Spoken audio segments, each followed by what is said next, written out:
चला तर मग स्वस्तात मस्त असं हळदी-कुंकवाचं वाण बघायचं आहे का? आणलं आहे ना तुमच्यासाठी. आणि हा मागचा पसारा प्लीज इग्नोर करा, कारण टेरेसवरच माझं स्टिचिंग रूम असल्यामुळे हे असणारच. चला तर मग बघूया आपण काय बनवलं आहे ते. तर मी घेतलेले आहेत ब्लाऊज पीसचे ह्या पट्ट्या. 4-4 इंचाच्या पट्ट्या घ्यायच्या. ब्लाऊज पीसची जी घडी असते त्याच्यावरच त्या पट्ट्या जेवढ्या आहेत त्या कापायच्या. 4-4 इंच फक्त लक्षात ठेवायचं. ब्लाऊज पीस जितका लांब असेल त्याप्रमाणे घडीवर येतो ना, त्या घडीवरच कापायचं आहे. आणि अशा पद्धतीने दोन्ही बाजूने आपल्याला त्याला जॉईन करायचं आहे. आपण पायपिंगसाठी ज्या पद्धतीने आतमध्ये कपडा घालून शिलाई मारतो तसंच इथे शिलाई मारायची आहे आतमध्ये. आणि मग त्याच्यानंतर आपल्याला हा कपडा कुठेतरी एका ठिकाणी थोडीशी जागा ठेवून आपल्याला तो उलट करायचा आहे. आणि जेव्हा आपण तो उलट करणार ना अशा पद्धतीने, तर तेव्हा अगदी त्याची एक सुरळी बनणार. आणि मग त्याच्यामध्ये आपल्याला इलॅस्टिक टाकायचं आहे.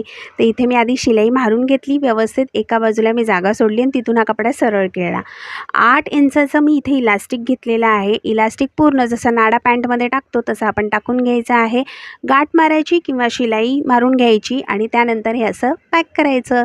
आता जी शिलाई आपण ओपन ठेवलेली ती दुसऱ्या दिवशी मी केली. तर दुसऱ्या दिवशी मी अशा पद्धतीने जिथे ओपन साईड होती तिथे सगळीकडे स्टिच मारून घेतली. प्रत्येकाला एकच धागा वापरायचा आहे म्हणून मी ट्रान्सपरंट धागा घेतला. काम सोपं पडतं.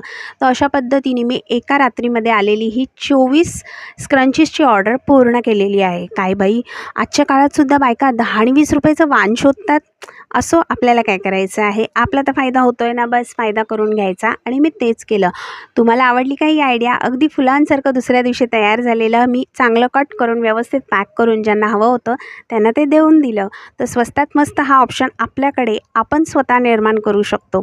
तुम्हाला कशा वाटल्या या स्क्रंचीस मला नक्कीच कळवा. जर आवडले असतील तर एक कमेंट तर तुमची होऊन जाऊन दे. जसं तुम्ही मागच्या व्हिडिओला प्रतिसाद दिला तसं ह्याही व्हिडिओला प्रतिसाद द्या. आणि माझे कष्ट कुठे फळाला येतील का अशी श्री हरिचरणी नक्कीच प्रार्थना करा. चलो बाय.